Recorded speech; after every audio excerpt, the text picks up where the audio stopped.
am going to be hosting this evening. I see we've got Chelsea here. Next is Hannah. Is it Hannah P? Yep. And then it's Matt. And then myself, Vera. So we're waiting for Hannah C to join us, and Samantha is sick with kids. So the first question was, what principles of effective speaking did you see in each speech?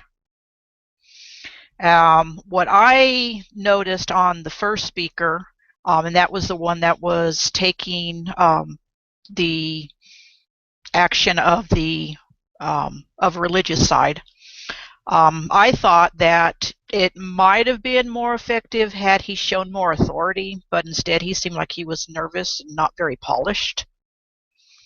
The second speaker, he gave his credentials such that he scored in the 98th percentile of the ACT. He talked about his sister being full-blooded siblings, so that was an argument that somebody could have tried to said about against him.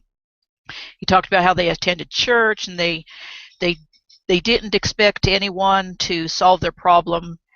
He cited fact that two women raising him had zero effect on him. So that's what I saw. Anybody else had anything else that you want to add? So for the first one, what I saw is he was really passionate of what he was speaking about. And then the second one, what I got was he did really good at storytelling and bringing in bringing in his personal story and connecting with the audience is what I said. And then for the article as well, I'm assuming we're talking about the article. He was really logical and with his facts and information.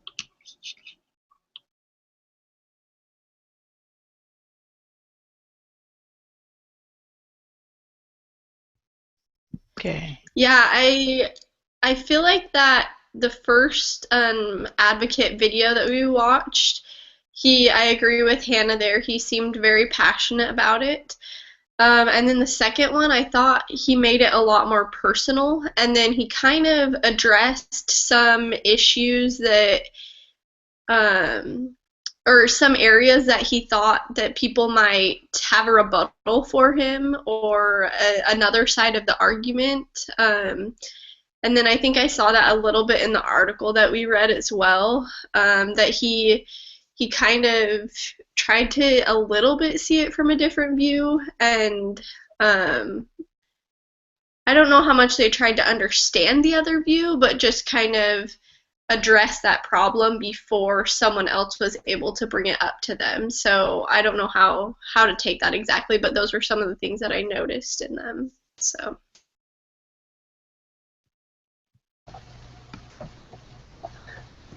I think like after I watched the two videos, even before I watched the second one, just watching the first one, like I was noticing like how did they make me feel? What do I feel like doing now because of what they said? And after the first one, I just felt like super negative. Like the whole thing just had a negative vibe to it. Like he was just like hating. He was preaching doctrine, but I didn't feel anything. But with and he had a strong commitment, but I didn't really feel like a connection, like any need to do that. But with the second one, like all of you said, he made it very personal, and I felt very strongly. I was like, oh dang, like he's like talking from the heart, and I was very moved by what he said.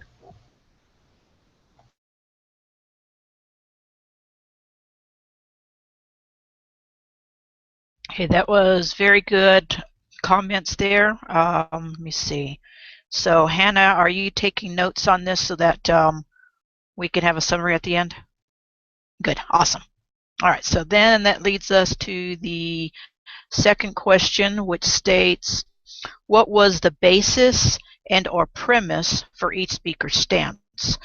I think we kind of sort of already talked about that. One went from a religious point of view, talking from the heart, being passionate. The second one was, or that second was talking from the heart.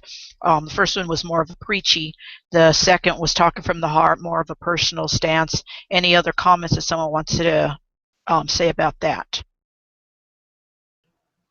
What I put down is that the first one, he believed that God is true and is the higher law. And he also mentions that he's higher than the Constitution as well and the laws that the country makes. The second one, his was a love of family, and specifically, I think he really emphasized that children could be raised by gay couples. And for the article, his stance was just being Christian overall, I think.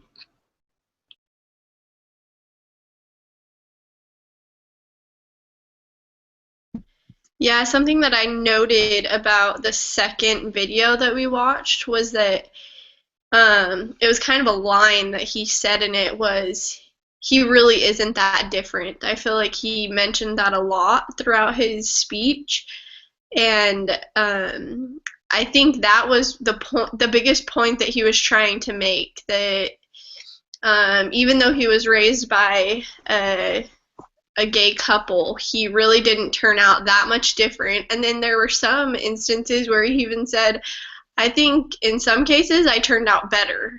And I thought that was an interesting stance that he took on the way he was raised.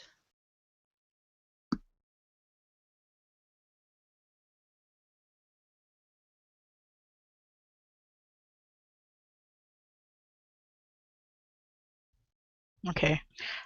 Third question states, if you were on the fence and it comes to same-sex marriage, I got to pull this down here. How would you feel after listening to each speech? Again, I think that we kind of sort of mentioned that, how the religious speech, it seemed more like it was lecturing rather than inviting. He seemed like he was talking about how Sodom was going to be destroyed, and they needed to change their behavior. Otherwise, they're going to also receive the same kind of condemnation. But the 19-year-old in the second one, he, let me see, where was that?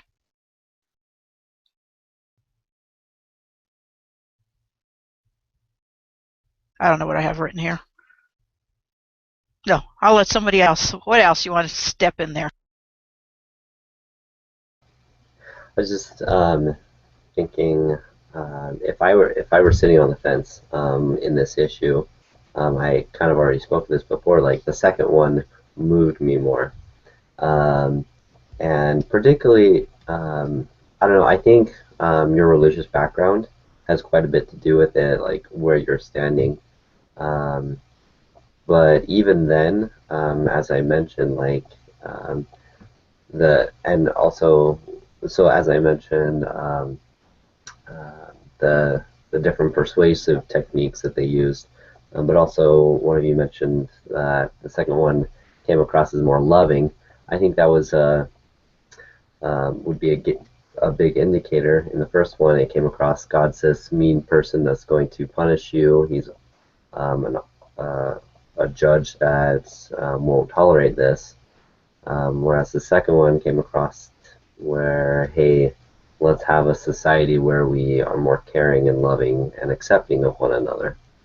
And so just like based off of that information, it would be a lot easier to go with the second one rather than the first based on those conditions.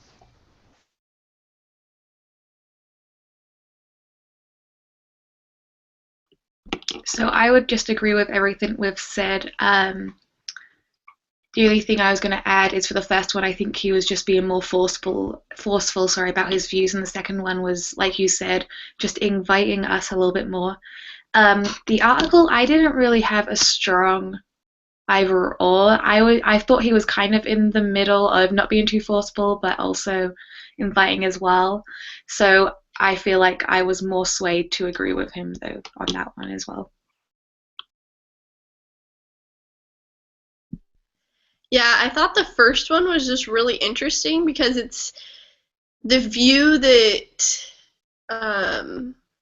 we would support. He was like basically saying that gay marriage wasn't acceptable, and that is a view that we as the LDS culture have, but it was kind of a weird feeling because I was like, well, this guy has the same view as us, but at the same time, I'm not sure that I really want to stand behind him because of the way he's portraying it and delivering it to these people. It kind of made me like, I don't know, I need to get better with the way I stand up for what I believe in, but at the same time, I was just like, I think I would be kind of embarrassed of him a little bit because I don't think it helped our cause at all. I really don't. I think, if anything, it may have hurt it and may have turned people away from joining in on the child and family advocacy side of things. And so that was a really interesting video to watch for me. And then that second one, it touched me a lot more and kind of surprised me. And so it was completely opposite of what you would think would happen with what they were actually saying. It affected a lot the way they delivered it. And so I think it just goes to show how important it is the way we deliver it to people when we're talking to them and different things like that. I'm kind of with Hannah on the article that we read, though. It was kind of like I can't really pinpoint how I feel about it, and it was kind of just a little bit neutral for me. So it was an interesting lesson, I think.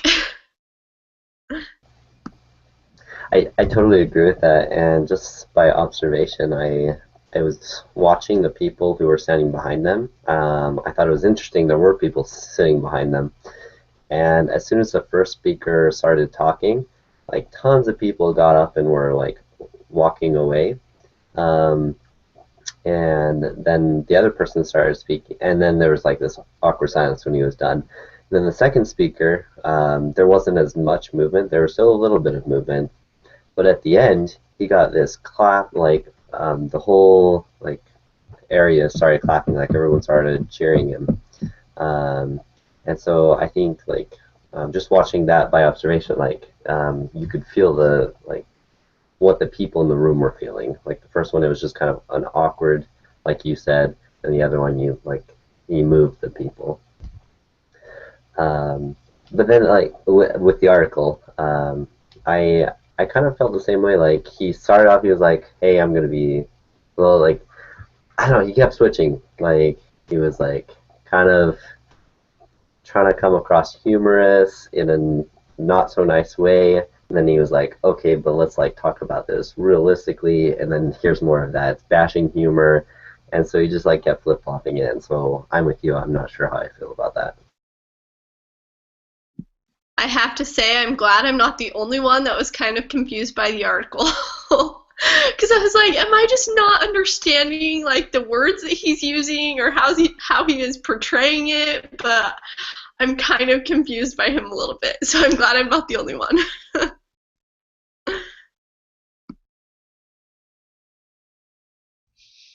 Great input.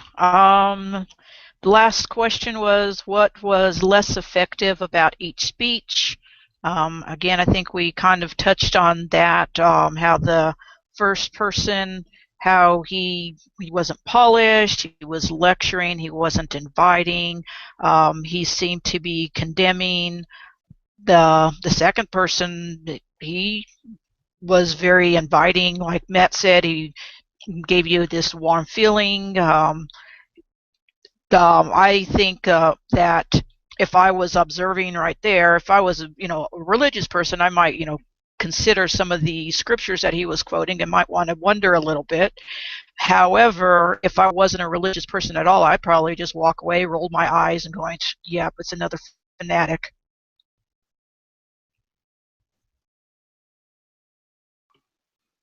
So for the second one, I also thought that what was less effective is that he was all personal and he didn't really talk about other benefits for other families. He just focused on his, which all helped. But when you look at it logically, he didn't really expand it too much. Does that make sense? So I think that was what he was losing. He wasn't giving us any facts or evidence. It was just him. So another child that was raised by a gay couple, maybe they didn't have the experience that he had, but we were so swayed by his story that we didn't really think about it too much. So yeah, that's what I got from that one. And for the article, we've already said like he was pretty neutral. I do think I got a little bit that he was a little defensive. I don't think he was too open, so I think that was where he was less effective.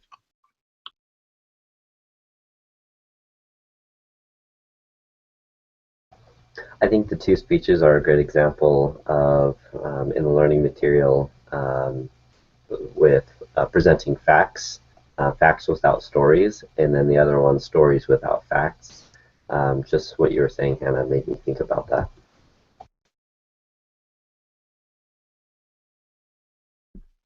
I think from answering part of the last question about the article is what was ineffective about the article that we read was the fact that we weren't really sure what was going on in the article. We weren't sure how to take it. It was kind of confusing and hard to understand. And I can't pinpoint exactly why that would be. Matt mentioned kind of like, is he being sarcastic? Is he trying to be humorous? Or what's going on here? So I think that kind of contributed to some of the ineffectiveness of that article. So.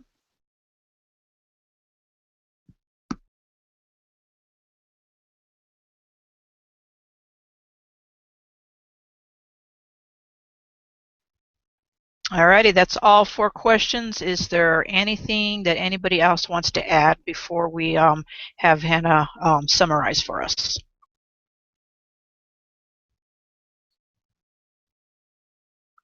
Alrighty then, I guess Hannah, go ahead and summarize.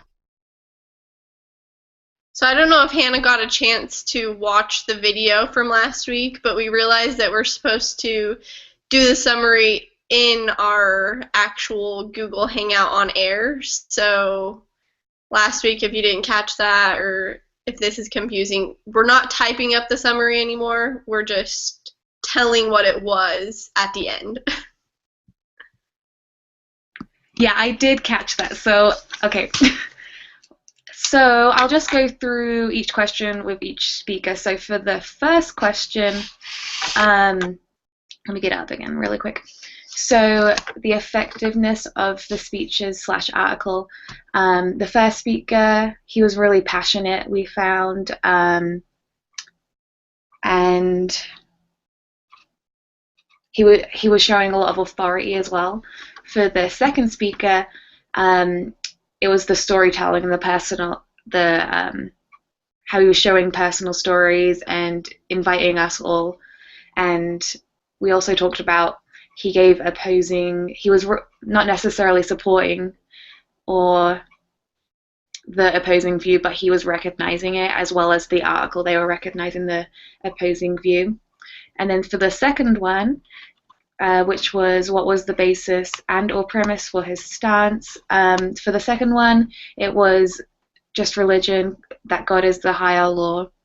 For the second speaker, it was the love of family and that he's the same as anyone and that he even may have turned out a little bit better than children raised by straight parents. And then for the article, it was being Christian again, like the first one. And for the third question, if you're on the fence, the first one, we basically wouldn't agree with him because he was judging and condemning. The second one, we all agreed that we would agree with him because he moved us more and he was loving and accepting. And then for the third one, we were all just confused and kind of neutral because we didn't really understand the humor, which leads us into the last one, which is what was less effective. And the first one, basically everything he said wasn't very effective. He was lecturing, condemning. I like what Matt said, it's facts without stories, and then the second one was stories without facts. So that was what the second one was lacking. And then the article, again, just kind of confusing. If he didn't have like the humor and sarcasm, that he may have been more effective. So, yep, that is it. Does anyone want to add anything that I missed? Okay. All right, I think you did a fantastic job. And I guess we'll stick to this time. I'm not sure. We're supposed to have another meeting next week. I haven't looked at next week's HOA. So 4:30 works for us, and we'll meet next time. Thank you, everyone.